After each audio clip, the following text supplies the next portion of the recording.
Hey, hold up. Before we get back to the episode, make sure you like and follow us on social media and subscribe to our YouTube channel. It means the world to us. And don't forget to turn on that little notification bell so that you get alert every single time we drop a new episode. If you want to really go hardcore, go binge some of our past episodes, and please leave a 5-star review. All right, back to the episode.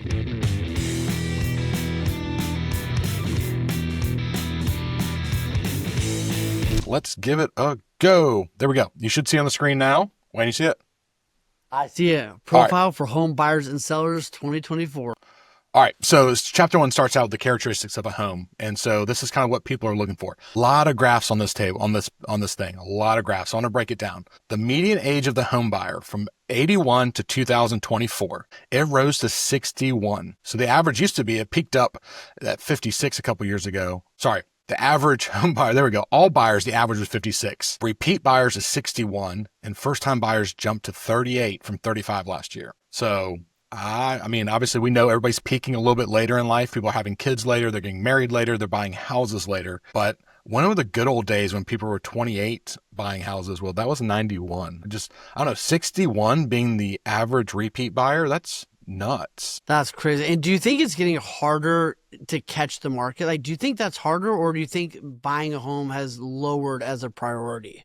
So it's still in these charts we're going to see later on. People still want, like, that's their biggest dream is to buy a house. So I don't think it's lowered, but I think people have the wrong information. I think the agents, us, are not doing a good job of telling the story because people are trying to wait and rent to save down payments so they can buy a house instead of kind of taking on the chin a little bit. So then go ahead and buy it and start building that equity. Because the average age of a 61-year-old that's buying a repeat, they've got the cash to do it. And so I think people are just paused right now. And I think that's why it's pushing it back so daggone far. Yep.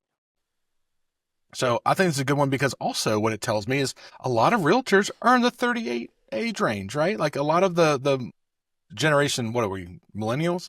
Those are the ones that are buying. That's when they're buying their big house. So I think that's really important. The next slide I want to show is the age of the first time and repeat buyers. It's more of when they're going to buy and what they do. So if they're a married couple, I think it's great because first time buyers, if they're married, 37, right? So not far off from the median age for first time home buyers, but be strategic. If you're trying to build your network, trying to build your database, your sphere, put a lot of time into dual incomes. They're going to buy houses. It's easier to afford a house. So yeah, you want to go have drinks with your friends and get to know them. But at the same time, you need to make sure that you're spending a lot of time with the married couples. One of the things that was interesting too, and I use this a lot in our listing stuff, single females make up the next biggest pile of buyers. Single males were 34, right? The average age, but single females actually bring up the next biggest spot.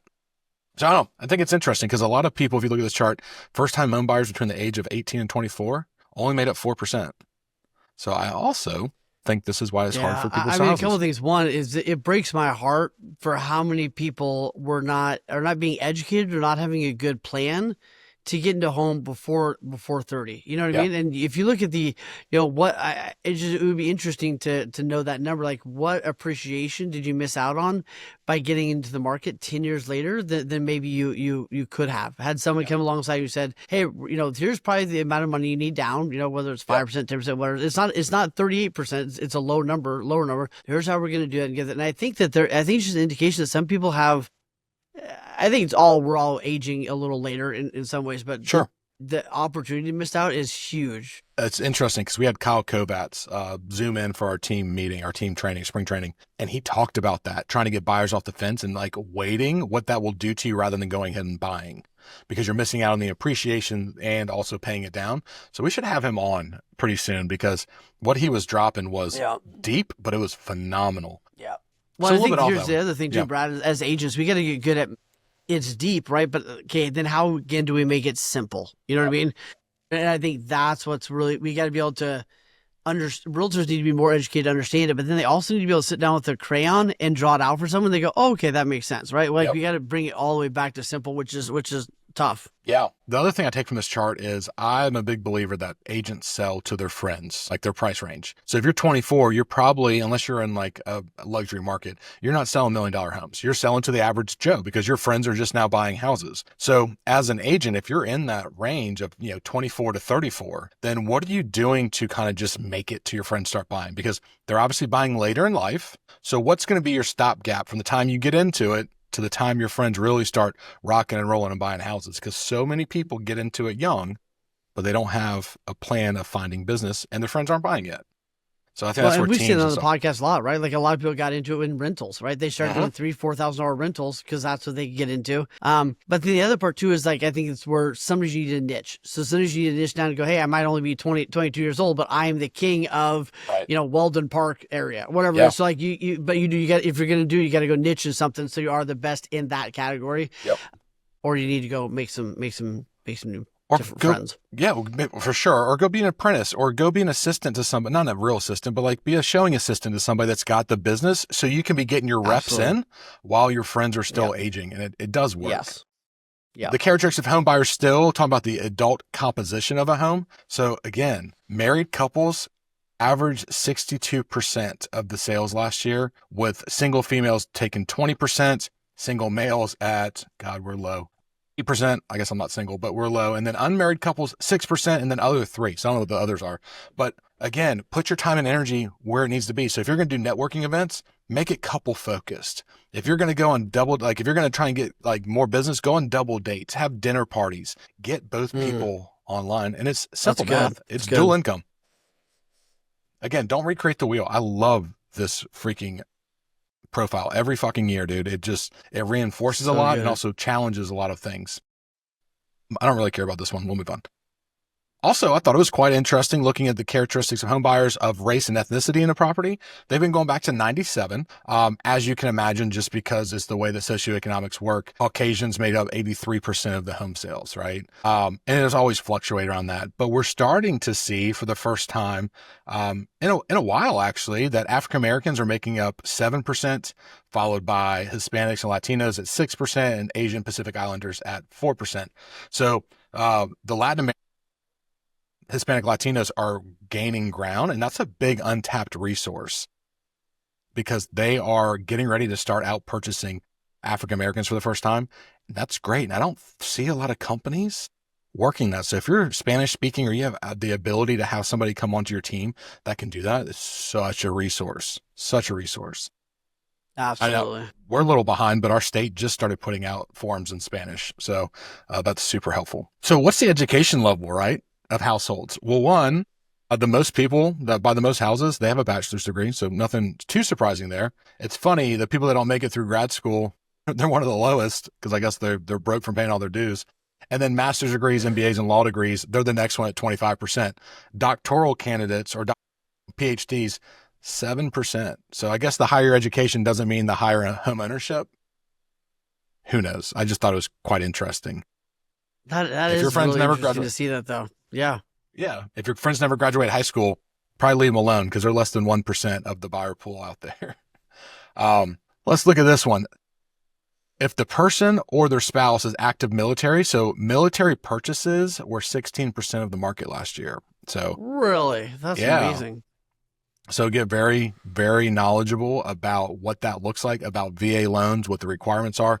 We are in a military town and we cover probably 8 military installations in our company. So we're well versed in VA stuff. But if you're not, there it is. You need to get that figured out. I'm amazed how many agents don't do a better job in that. Like if you've come out of the military and you are not honing in on that, it is such an amazing opportunity, right? And especially with those people, you get to help them 3 or 4 times, right? So say they move, they're probably going to move, more than the average bear, right? Correct. Multiple ways. And there's a lot to navigate in there. And I think that the agents and the lenders that work there, like, man, take care of those people, but really build a database and become phenomenal at becoming their real estate person wherever they're going, right? Whether you're moving to Hawaii, you're moving to Alaska, you're moving to where, like, become that person for life, right? So meet them when they're 22 or 25, whatever it is, and they become their real estate connection for the next 40 years. Right. How many people stop following up with people? First of all, and you're about to find out that answer, but also if they're not in your market anymore, like, hey, they moved to California and I'm in South Carolina, I'm gonna leave them alone because let's be honest, I can't make money off of them, and they're missing out, just like you're saying. So missing out huge. Yep. I knew one lady who built her whole real estate career just on wherever she was stationed, right, or her husband was stationed. She'd build a list of 200 or 300 people, and she just took care of those people forever and ever. So she had, like, I think they went to 4 places. So she had 3 or 4 lists of 200 or 300 people. And she just took care of those people no matter what. She goes, look, no matter where you're going, I want to be your point of contact. I'll interview the agent. I'll find a good one for you. I'll make the connection. And now her whole income is just on referral income, right? She'll make 6 figures a year on referral income,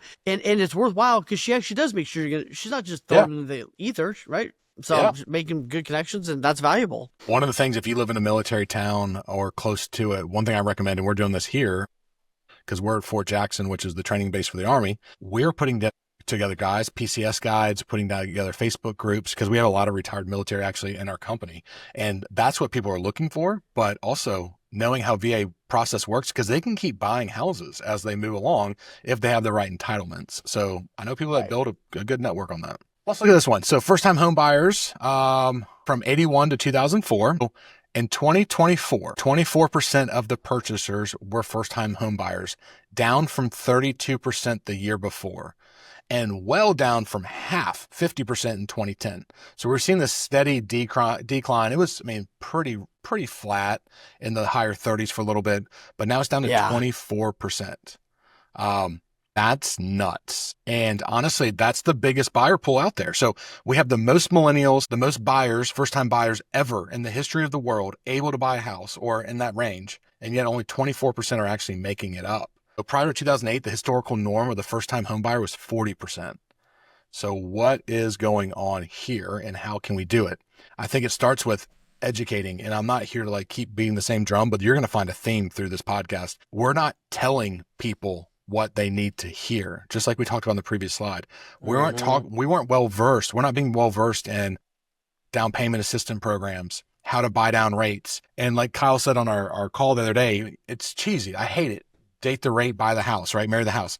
But it's so true. And people aren't having these conversations. So people are renting, they're extending their leases because they know that devil, but they don't want to jump in because rates are too high. Jerome Powell's not dropping. I think one of the biggest mistakes we made is that better days are coming. So I think as agents, we've done a bad job squashing that, right? We've done a bad job squashing the 5% or the 3% is coming back. And it's like, it's probably not coming back. If it does come back, cool, but it's not coming back. Yeah. And you are missing out. So I think there's this illusion of I'm just going to wait till this. I'm going to wait till this. It's like, no, stop buying the new cell phone every single time a new cell phone comes out. Yeah. Put some money aside so you can make this thing happen. Yeah. I think one of the slides I saw the other day, 50% of homeowners in the United States have an interest rate less than 4%, right? So their parents, and if they own a house, I know we're talking about first-time home buyers here, 50%. So you got to make a real substantial impact to make them jump out of that 2, 3, 4% interest rate. Yeah. But again, take the crayon, draw it out, get your lenders involved, and show them why it's important. Here's my best thing. I love taking younger people, talking to them, and I don't know if I can afford that. Well, what if do you have 2 roommates that could rent from you? Absolutely. Dude, you could literally have 2 roommates pay your mortgage, and you're paying a third of utilities, and take what you were going to put in your thing and pay down your debt, your student loans, which we're going to talk about in a second. But again, be well-versed in first-time home buyers. I'm telling my agents that are less than 30, their entire marketing strategy needs to have this in mind. Single females, single males, all their social, all the houses they preview, everything they put online geared toward first-time home buyers, because they want the education, which we're going to find out in a little bit, but they also need to be told it. And we skip over it. We want to show the big, shiny $1 million houses. Why don't you show them what the fuck they could buy for $250,000? That might be a good idea. But is that a waste of energy if their head's not there? Are we trying to lift too big of a rock? Are you trying? Here's what's interesting. What was it? The book that Robert Kiyosaki put out, right? His Rich Dad Poor Dad, that brought this huge pool of buyers into the market, and some other things like that did these big lifts and kind of brought people in interest rates and everything else. So my question is I agree with you, but it feels a little bit like a passion project. Is that really where the biggest opportunity is, or is it going after resale? So I don't think it's a passion project, because you sell to your friend's age range. So if you're under 30, this is what they're looking at. And if your friends aren't buying, it's because they just don't have the knowledge. So you need to be that Yoda. You need to put stuff out that makes people go, oh shit, I never thought about that. I could do this. Yes. Yeah. Here's the way to do it. If we say, Like my other biggest thing with first time buyers, they're like, oh man, I'm gonna get married in like 2 years. I'm just gonna wait. I'm like, or you could buy a house that could be easily rentable, because we know she's going to get rid of that house as soon as she moves in. So let's go ahead and buy something that is not your forever house, but Absolutely. can be easily rentable. And they're like, I was like, and then you buy your next one. They're like, oh shit, that's a great idea. So again, let's put that stuff out there. I do not think it's a waste of time at all. One of my best videos. No, that's good. Makes sense. Yeah. One of my best videos we did was, 4 houses near downtown Greenville for $250. Dude, it blew up because like we can buy a house within 5 minutes of downtown for $250, and they were cute houses. We videoed them. They weren't even our listings, but it got people's eyeballs on it. Yeah. Yeah. Beat a dead horse. Yeah. But I think like share the story, just teach how to do it. Here's the way, and go through that. Yeah. So the next slide talks about prior living arrangements to buying, before buying. So obviously 65% rented an apartment or a house. 6% owned a previous residence, which I don't understand that if they're a first-time home buyer, whatever. 24% lived with their parents, relatives, or friends, and then 6% rented the home ultimately they purchased. So we are totally not paying attention to this. So I had an agent when she first started, all of her friends were renters. So cool. And she kept running into it. I'm going to lease. When's your lease up? When's your lease up? Like you need to find out that information. And then it's 6 months out. You go, hey, I know your lease is up in 6 months. Let's go ahead and talk now. Let's start building this out.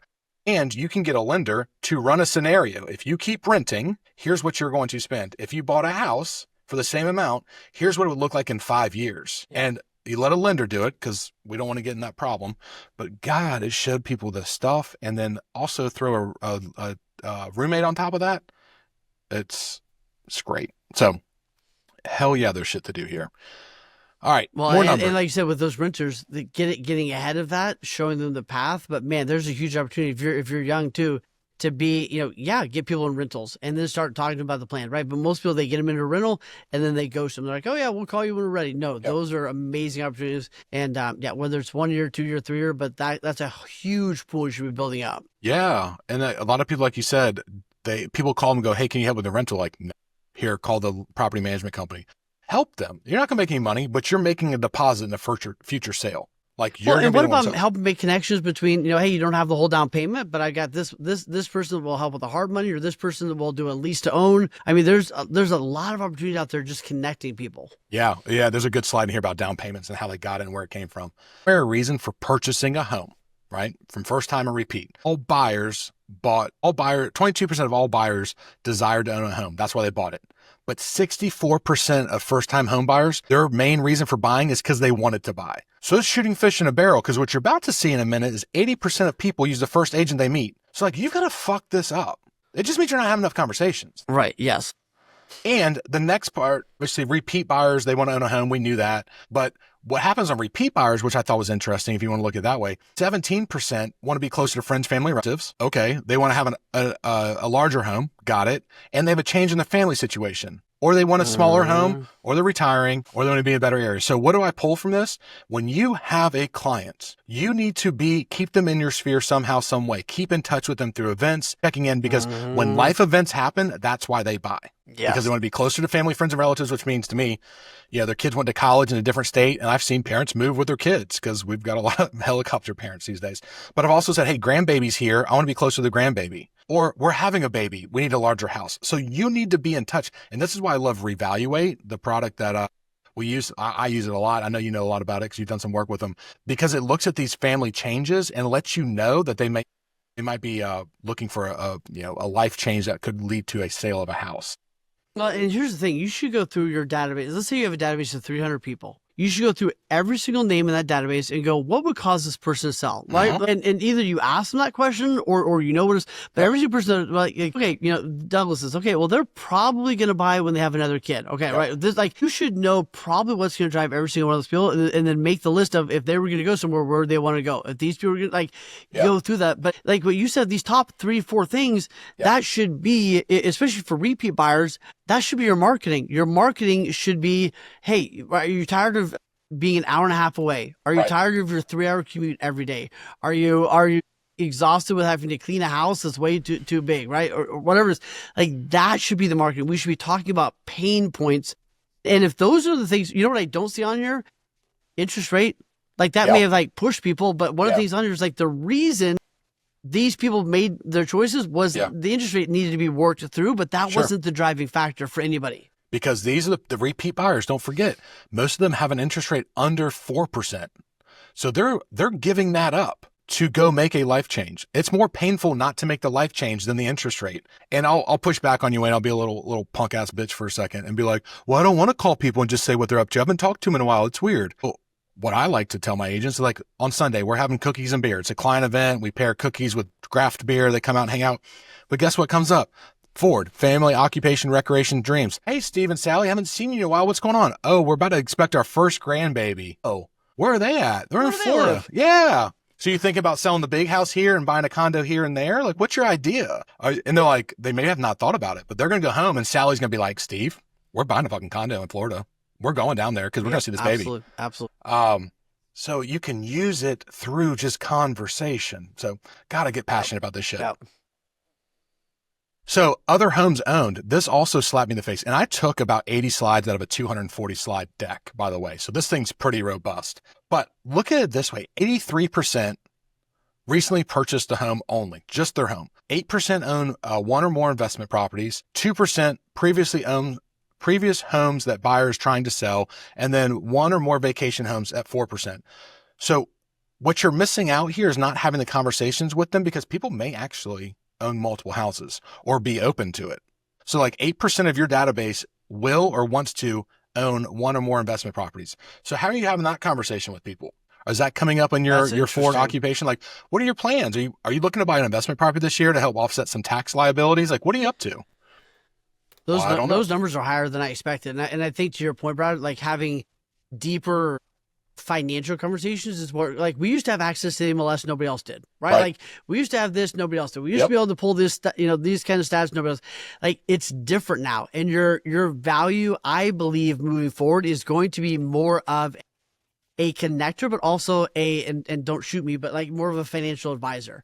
I don't want you necessarily to go be the financial advisor, but you're going to be the one that goes like, hey, well, have you thought about this? Right. And going like, yeah. And you know what? I had some clients that sold their house. They bought a condo here and they bought a condo in Florida. They were able to lease that out half the time. Right. And like, we got to be able to paint the picture of the opportunities and then also do the math for them and put some of that in. But if we can't have a big picture, how does real estate play into your next 40 years of wealth? You're going to miss out. Well, two things I take away from that. One, my financial advisor calls me every January. Is like, yo, we need to sit down and talk. I need to know what crazy shit you're doing this year so we can plan accordingly, right? That doesn't offend me. I'm not put off by it. I make time for it because I'm like, yeah, we should know what's going on.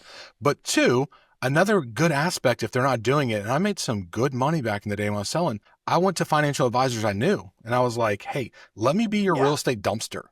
Because guess what they do? When they have clients, like, you need to diversify, let me call Brad and see what we could get for $100,000. Or they have this an old lady that's widowed and they have 10 rental properties. He'd be like, hey, run CMAs. I need to know if she sold these, what she would get. And it worked. It worked. And I want to be like, and to your point, Brad, like, I want to be if I'm in real estate right now, I want to be a strategist. You know what I mean? And I think that right now, like, even as coaches, right, a lot of our job right now is to become strategists, people, help people see the options and then either help them implement or at least get them with the right people that can help them implement. And I think we got to see ourselves as whole life strategists instead of like, I open doors and get a deal here and there. So we got to see ourselves differently, more as an advisor and a whole life strategist to win. So intro, I just again, love stats. So let's talk about characteristics of homes purchased, the things I pulled out of this one. This one shows that obviously 85% of buyers are buying existing homes. But new construction, they bought it 15% of the time, which has trended. This is the highest it's been since 2009, since the crash of 2009. So what does that look like to me if I'm talking to agents? You need to know what's going on in your market when it comes to new construction. You need to be in the know. You need to go tour it, know the product, know the difference of builders, because people are willing to buy it. And let's be honest, it's a little bit easier to sell new construction. It really is. So if you know that, then you can take these first-time home buyers that don't want a lot of maintenance, don't want a lot of overhead, and be like, how about a brand new house? You know, you've overcome that objection with them. And it comes with a warranty. So maintenance repairs should be a little bit less. So it allows you to pivot and push, where a lot of people go, I only do resales. I'd be open to some new construction if I were you. So I just thought it was interesting that new construction sales were at an all-time high, and hopefully they keep going. Yep. That's one of the only ways we're going to get out of this deficit of houses. Now let's look at the distance between homes purchased and their previous residence from 2018 to now. Obviously the outlier is 2022, when that's 50, that is 50 miles that most buyers moved in 2022. And I think that's because everybody left California. I think that's what that was. I think they all moved to Texas, right? And nobody cared about being close to work. If you were moving then, you didn't really care about being as close to work as we've returned to, in a sense. Yeah. Well, it's interesting. I just got a referral today from an agent in Myrtle Beach, which very thankful for that. That client is referring me somebody that moved from Indiana to Myrtle Beach 2 years ago. And he's a federal employee. He has to get back in the office, and we're the federal courthouse here in Columbia. So he moved more than 50 miles because he's like, I'm working from home. And then now he's not. So I'm curious to see what this turns out like in a couple of years. But also it tells me that most people aren't moving to different cities. They're moving within their own, especially metro area of Dallas, but 20 miles is a small town next to us. So like they're not moving far. So again, you're not going to move. You're not going to miss a lot of your deals if you're having conversations with them. What else stood out to me? So this one is factors influencing neighborhood choice. So again, are you being a strategist? Are you being the mayor of your town? 59% of all buyers, what made them choose the neighborhood was the quality. I don't know what quality means, to be quite honest with you. But 45% chose the neighborhood because it was convenient to friends and family. So I'm going to keep beating this dead horse. If it's friends and family, are you staying in touch with your sphere? So when their friends are moving to be closer to them for grandbabies and everything else, they go, hey, you need to call Brad. He's the go-to. But you got to stay top of mind to be that. Affordability, that's cool. Convenience, a job, then shopping, then design.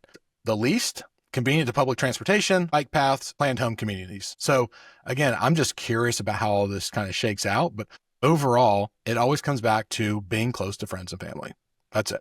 And jobs. Yep. And you only know if people are taking a different job if you're around them. Purchase price compared to with asking price. I always love this one. In our market, I look at it all the time. It's about 98%. Median purchase price as a percent of asking price was 100% last year. But what it also tells me is 23% of people that bought houses last year that reported in this survey been over asking price still. So yeah, the market sucks, supposedly. 23% didn't think so. They went over asking last year.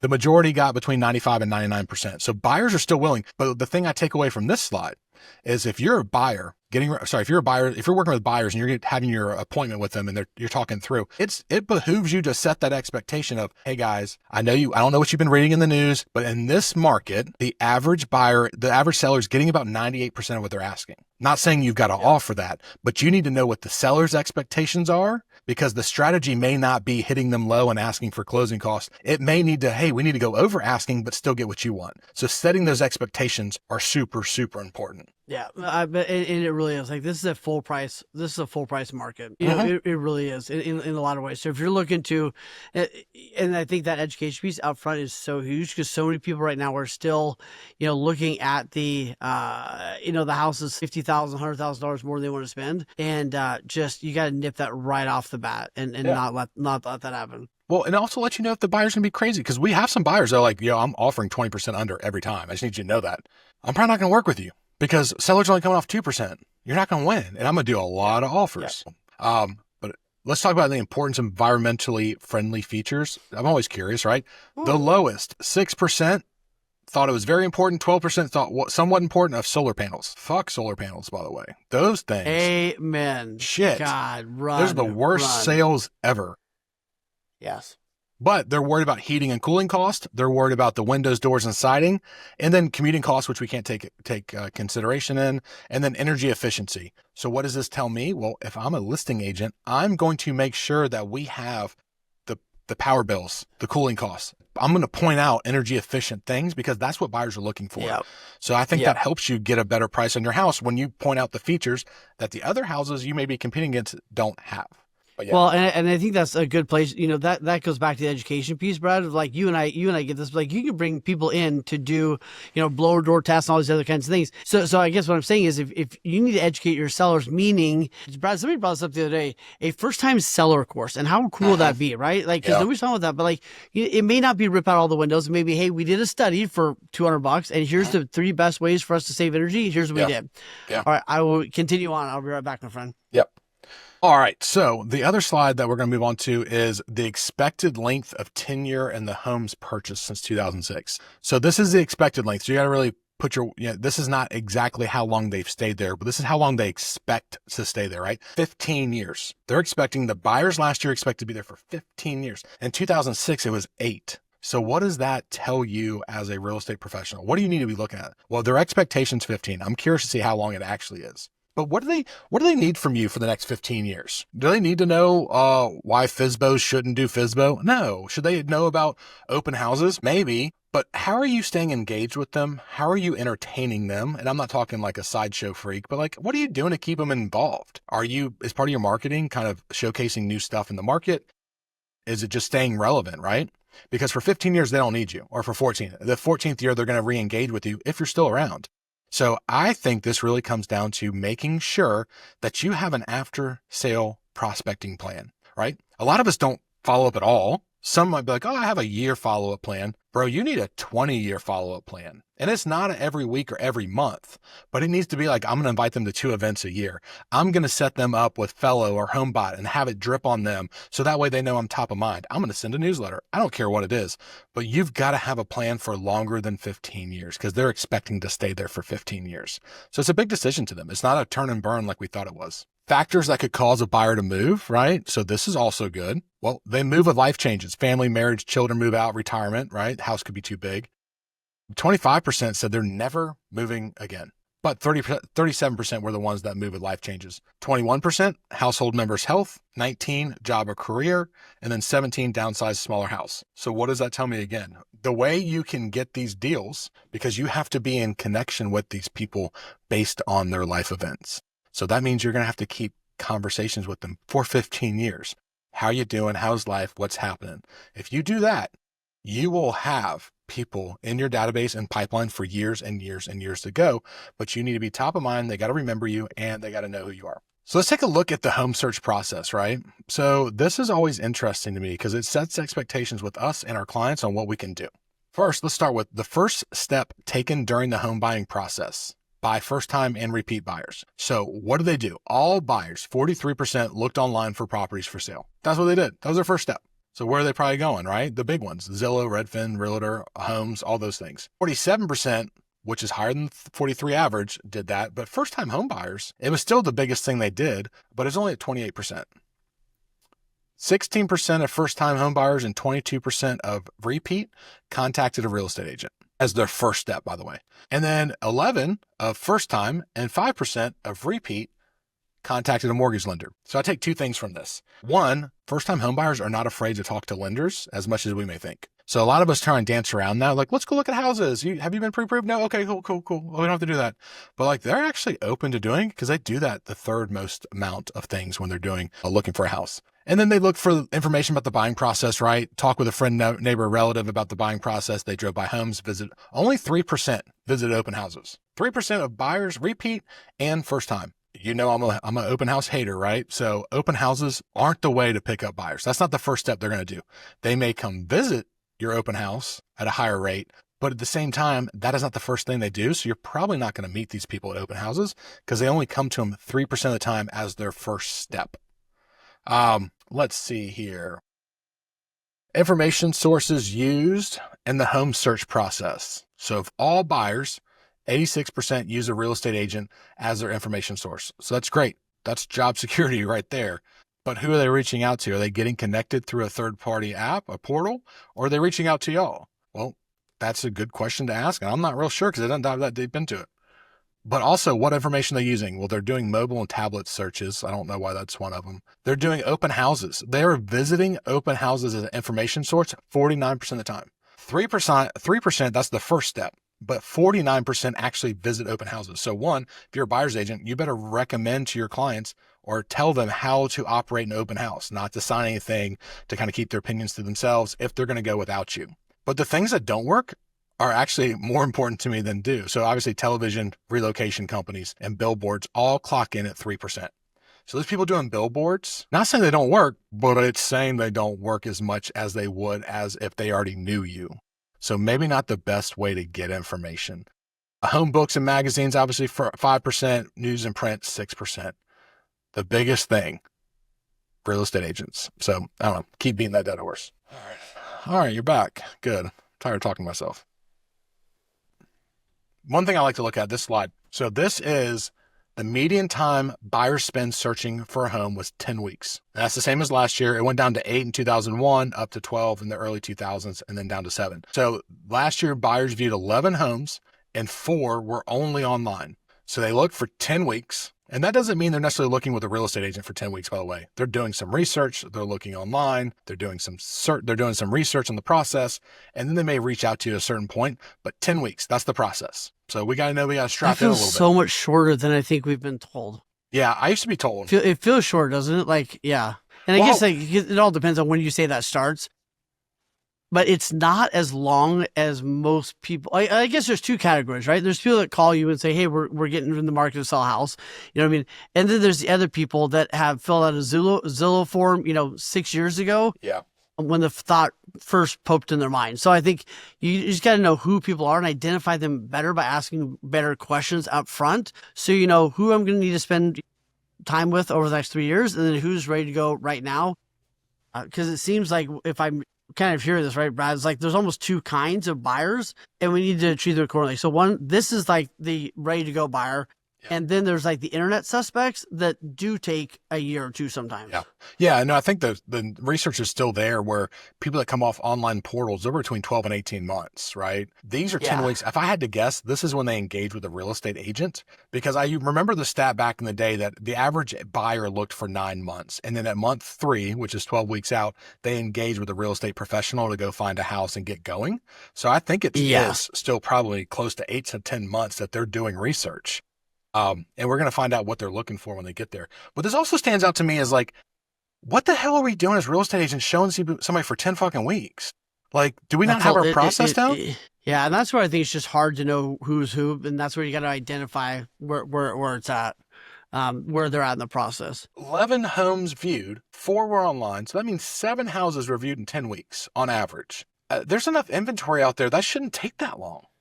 But maybe I'm wrong. Who knows? Obviously, I'm wrong. Let's look at where the buyer found the home. I think this is super important. 51% last year. Let me say one more thing before we go on. Just go back for a second. I think if I was going to make one more guess or assessment on that, in a sense, I would say it takes them a while to feel educated, to feel confident in their decision. Would you say that? I think that's part of that 10 weeks is like, they need to feel educated enough that, okay, now I feel confident. I'm choosing this house. I know it's the right one. I'm not overpaying. Like how much of that is just education time frame because we didn't do a good job in our hour and a half buyer appointment day one. Buyer appointment. So hold on. You're doing buyer appointments? That's crazy. Yeah, now we're getting crazy. But I would guess that would be, hey, you want to help people get in a home in 2 or 3 weeks instead of 10. Instead of you spend an hour and a half with them up front saying, here's the market, here's what's going on, here's a good deal, here's a bad deal, here's how we do it. Like, you do all of that up front. My guess would be, and you and I have been doing this long enough, that I think that would probably cut that time frame in half. And they're probably not going to miss out on 2 or 3 houses because they didn't feel confident enough, right? They got to feel clear and confident. And I think too many of them are not that way. Yeah. I guess really the data nerds out there could argue, well, this is if they looked at houses and they fell through and they had to look again. But like the way I work buyers, and I know people are going to tell me I'm full of shit, but like there's enough inventory. You should be sitting down at the computer at your office with your clients or on a Zoom, pull up the MLS. This is my advice. Pull up the MLS and go, what is your dream house? Maybe you have an intake form. That's also another novel idea. What's your ideal house?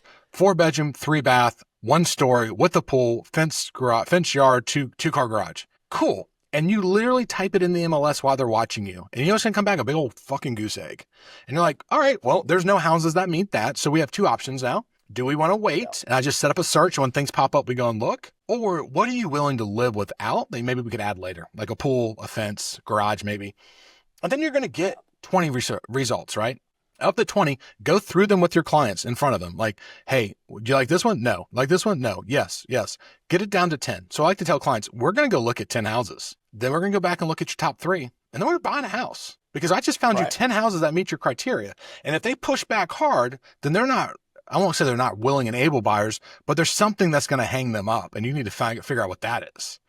Because we all get those buyers that have paralysis by analysis. So if you give them a path and a plan, they're like, hell yeah, let's go buy a house. But if you don't. And I think part of that too then goes deeper, Brad, into do you see yourself as someone who helps people find houses, or do you see someone who helps them for life?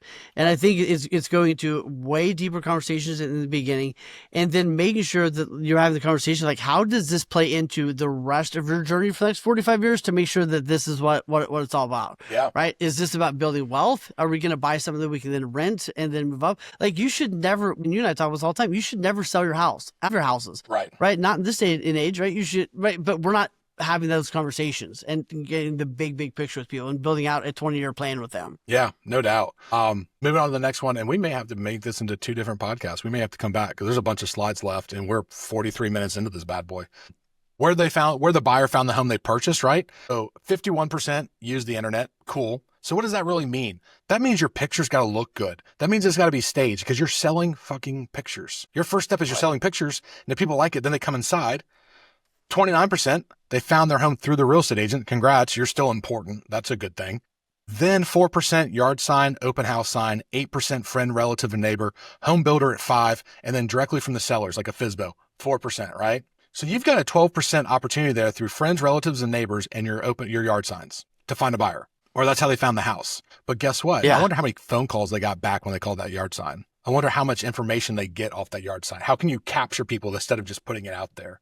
And what are you doing with your sellers? What is your recommendation when you list a house? What do you want your sellers to do to help you market it? Can they put it on Next Home? Can they put it on their community Facebook pages? Because they're going to help find their neighbor. They're going to help find their next buyer 8% of the time. So I think that's super, super important. But it's also good to know we have some neighborhoods we can't have signs at all.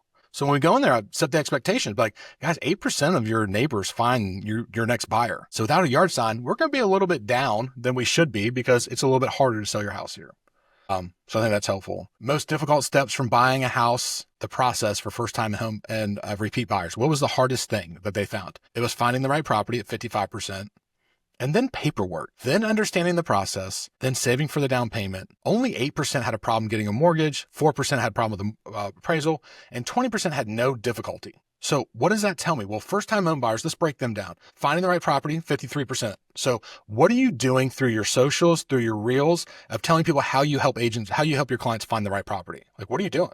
And how are you making that unique, right? Like how are you sharing, if I was an agent right now, I would be talking about how I had sellers that said, I had people that said they would move if we could find blank. So I promised them that I would go find it. I went to the neighborhood. I did this. Or it would be, hey, I'm out here looking for a property for them. Right. I'm doing this. Hey, I found it today. Right. I would be talking about how you are doing that in a unique way over and over and over. Yeah. And I would not just be giving the information out too easy, right? I would call Brad and say, hey, I got 2 properties I think that you might be interested in. Do you want us to look at them? Right. And he'd be like, sure. But cool. Let's jump on Zoom. Like, I would be using that to get people bring them back into the conversation. Absolutely. To force interaction. Paperwork. They're scared of it. 24%. That was the hardest thing, the paperwork. So either we didn't explain it, we don't communicate well, whatever. And then understand the process and then saving for down payment. So if I was a first-time home buyer agent, show them how to find the right property, put out how the paperwork works, not like in detail, but just let them know what they're going to get themselves into. Understand the process. Right. Guys, we're going to meet, we're going to look, we're going to get finance, we're going to do this, we're going to do that. People love that. Make them as reels and then save them as highlights so people can watch them when you're not even watching. All right. So what was their satisfaction with buying? Not with the agent, but how satisfied were they? 59% were very satisfied. 33% were somewhat satisfied. I will take 33% somewhat satisfied every day of my life. But you're talking about 84%. Is that right? Percent. I'm doing math out loud. Don't do that. 94%, something like that. 92% were somewhat or very satisfied with the process. So if they're somewhat satisfied with the process, that means they're somewhat satisfied and very satisfied with your performance. And it's probably going to be easy to get referrals out of them if we ask for it. But that's good to know.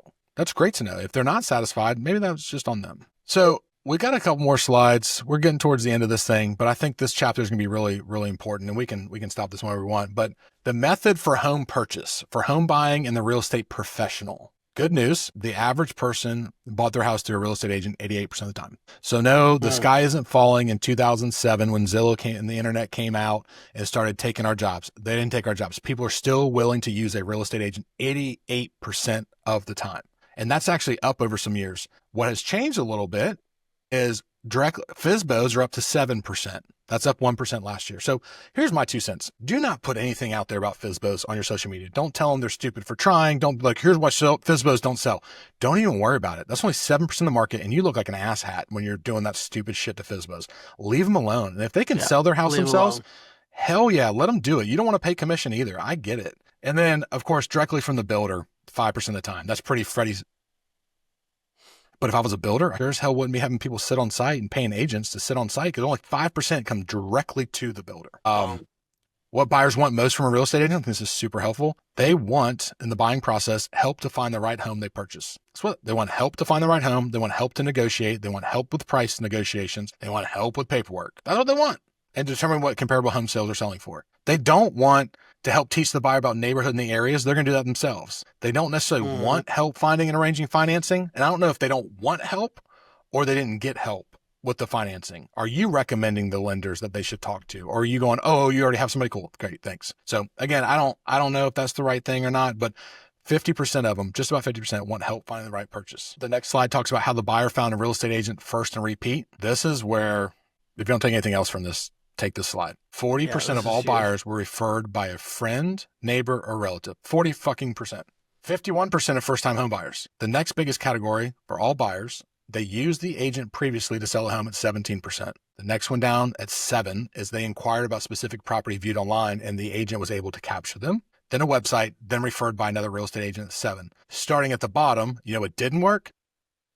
Calendars and magnets, less than 1%. Newspaper, yellow pages, and home book ads, less than 1%. Crowdsourcing through social media. So a lot of people are not going, hey, I need an agent. We don't need that alligator feeding frenzy. Direct mail, newsletters, flyers, postcards, 1%. And I've got a point here. Mobile and tablet application, I guess that's like the Zillow apps and stuff like that. And I'm not knocking Zillow, I'm just guessing that's what it is. 1% saw the agent's social media page. Here's the kicker: without a connection. Without a connection. Walked into the office. So if you're doing floor duty, you've got less than 1% or about 1% chance of getting a buyer out of that. 2%, they referred through their relocation company. And then 4, personal contact by an agent for, like, I guess, cold calling. So here's what I want to talk about real quick, Wayne, and you throw in your 2 cents. What doesn't work is the passive shit. Newspapers, calendars, magnets, crowdsourcing, direct mail, buying ads on social media platforms, and just posting social content without a connection. What does work is having connections with people that can send you the business that you have used before, so staying in touch with them. That also you answer your calls. That's pretty important. But they actually find you through websites and everything else. But the main part is they need a connection first. And then the passive helps reinforce your ability. And so many of us want to send a fucking newsletter and not talk to somebody and want to know why it doesn't work. Because less than 1% find their agent through a newsletter. So like it's farming, all about right? Connection and reinforcing. So like, the fact is, you know, getting the connections are huge, right? So if you can have someone else say like, this is my agent, that's worth 1,000 bonus points. Correct. You know what I mean? Like that kind of stuff is the roof. Because somebody's going to go, oh, did you like working with them? They're going to go, yeah, I did. Boom. It relationships, everything else is cool to support that, but the key is relationships, and the numbers keep saying, and we can go around it. You can try to do all their stuff, but man, it's and it can be in a sense one-way relationships, meaning they saw you, they know you, everything else, but like, man, it's relationships. Yeah. So if you're looking about doing farming, right? So don't just do a newsletter, but you got to make the connection first. And here's what I recommend. Go back and watch our podcast with Scott Stedham. He is a master at farming his areas, but he did it through connection first and then follow-up second. I mean, through passive follow-up second. Yep, absolutely. Everybody knows their numbers. It's connection. And everybody says it's connection and then followed up with all their stuff, but it's got to be about the connection. Yeah. All right, y'all. So that's going to end us for today. We're at our hour limit. We've got things to go and do, but we're probably going to have a part 2 to this. Here's the thing. Here's what we need y'all to do. And it's a favor. We're getting good traction on this podcast. We're trying to bring relevant and perfect things that you can use in your business, either from a coaching standpoint with Wayne or a practical standpoint for me as a broker. But we need your love. We need to hit the subscribe and like button because we're getting great traction, but we want to make sure that people actually are like acknowledging that they're watching us. So if you could do that, it'd be freaking fantastic. If you're so inclined, you could leave us a little bit of a review. That would be cool too, because this is sort of a passion project with Wayne and myself. So I appreciate y'all watching. I hopefully y'all got some stuff from this, and you can leave maybe in the comments, like put what your biggest nugget was from this thing. Yeah, I'd love to know, based on these data, what are you going to spend more time on? What are you going to spend less time on? Based on the data, what are you going to spend more money on? What are you going to spend less money on? Because if this data isn't helping you drive decisions, we know that there's waste. We know you're missing out if this isn't driving your time and your money, right? We got time, we got energy, and we got money. And where you choose to spend those three resources makes an incredible impact. So use this data to help you laser that in to get the most out of your time, the most out of your money, the most out of your energy. Absolutely. All right, buddy. See you on the next one. See you on the next one.